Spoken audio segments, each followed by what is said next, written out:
ఇలాంటి సంగీతం ఎప్పుడు లేదన్నా. ఎక్కడ నేర్చుకున్నావు అన్నా? అది నా టాలెంట్ కాదు, మా లవర్ది. లవర్దా? అబ్బో. నా కోసం ఎదురు చూసేటప్పుడు నేను ఎప్పుడైనా లేట్ గా వచ్చినప్పుడు స్వాగతం పలుకుతూ సరిగా మా బాధానే. అద్భుతం. నిజం చెప్పాలంటే చెప్పండి.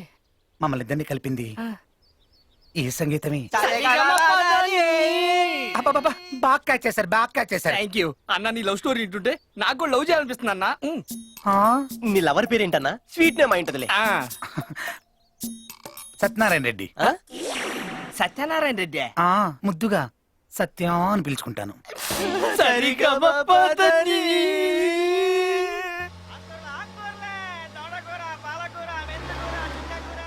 బాధాని.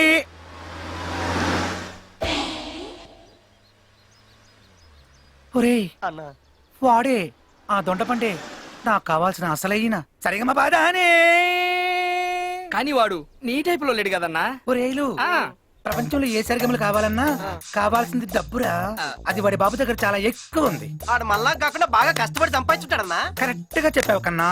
కష్టం ఉంది కానీ అది వాడిది కాదు, నాది. ఏంటన్నా? అంతేకాదురా, నా సరిగమలు నాకు కాకుండా చేసింది ఆడి బాబు, ఆ బండోడు మస్తూదన్ రావు గాడు. ఆడి జిమ్మడిపోను. నువ్వు ఎమోషనల్ కన్నా. నీ ఫ్లాష్ బ్యాక్ ఇంటానికి మేము రెడీగా ఉన్నాం. నా ఫ్లాష్ బ్యాక్ 3 ముక్కల్లో చెప్పేస్తాను. చెప్పన్నా. నేను దుబాయ్లో ఈ మస్తూదన్ రావు కంపెనీలో మేనేజర్ గా పనిచేసేవాడిని. నా వల్ల కోట్లు సంపాదించాడు. నాకున్న ఒకే ఒక వీక్నెస్, నా సత్యనారాయణ రెడ్డి సత్య అక్కడే హెడ్ కుక్. తను ఒకరోజు చేసిన గులాబ్ జామ్ తో మా కనెక్షన్ స్టార్ట్ అయింది. కానీ అది కుర్బానీ కమిట్ అయ్యే లోపు మా సరిగమలకు తెరవేశాడు ఈ బండోడు. మా లవ్ స్టోరీ వల్ల ఎక్కడ తన బిజినెస్ దెబ్బతింటుందో అన్న భయంతో మమ్మల్ని విడదీసి సత్యాన్ని ఇండియాకి ట్రాన్స్ఫర్ చేసి వచ్చాడు. నన్ను వదిలి వెళ్ళటం అన్న ఆలోచన భరించలేని సత్య ఆత్మహత్య చేసుకొని సరిగమ బాధాని. మీరు కథ మధ్యలో ఆపేశారు. అవును కదూ.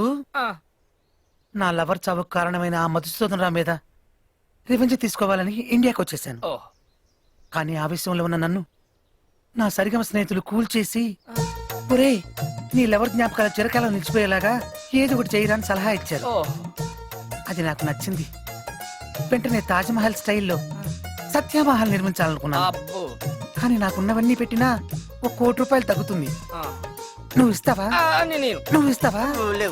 అందుకే నా వల్ల కోట్లు సంపాదించుకున్న వీడి దగ్గరే ఆ కోటి లాగాలని వాడికున్న ఒకే ఒక్కడిని స్మూత్ గా కిడ్నాప్ చేయాలని డిసైడ్ చేసుకున్నాను. ప్లాన్ అదిరింది. ఆ కిడ్నాప్ కి ఏ సుమోనో డిసైడ్ చేయాలి గానీ ఈ డొక్కం ప్లేస్ ఎందుకు తెచ్చావన్నా? దొంగతనం చేసేప్పుడు మైకులు అనౌన్స్ చేయరు కదమ్మా. పైగా చిన్నప్పటి నుంచి నేను గాంధీవాదిని. హింసకు దూరంగా ఉంటాను. ఏం చేసినా స్మూత్ గా చేయాలి. అందులోంచి సిరంజీ మందు ఇవ్వమ్మా తొందరగా. ఏర్పాటు కూడా ఉందా? సరిగా మా బాధాని. ఇది ఆడు, ఇది మతి మందు. ఇలా పొడుస్తాం, అర్థమైంది. అలా పడిపోతాడు. ఈ రోజు కిడ్నాప్ చేద్దామన్నా? నాకు హోలీ పండుగ సెంటిమెంట్. ఆ రోజే చేద్దాం. హోలీ రే హోలీ రే హోలీ హోలీ.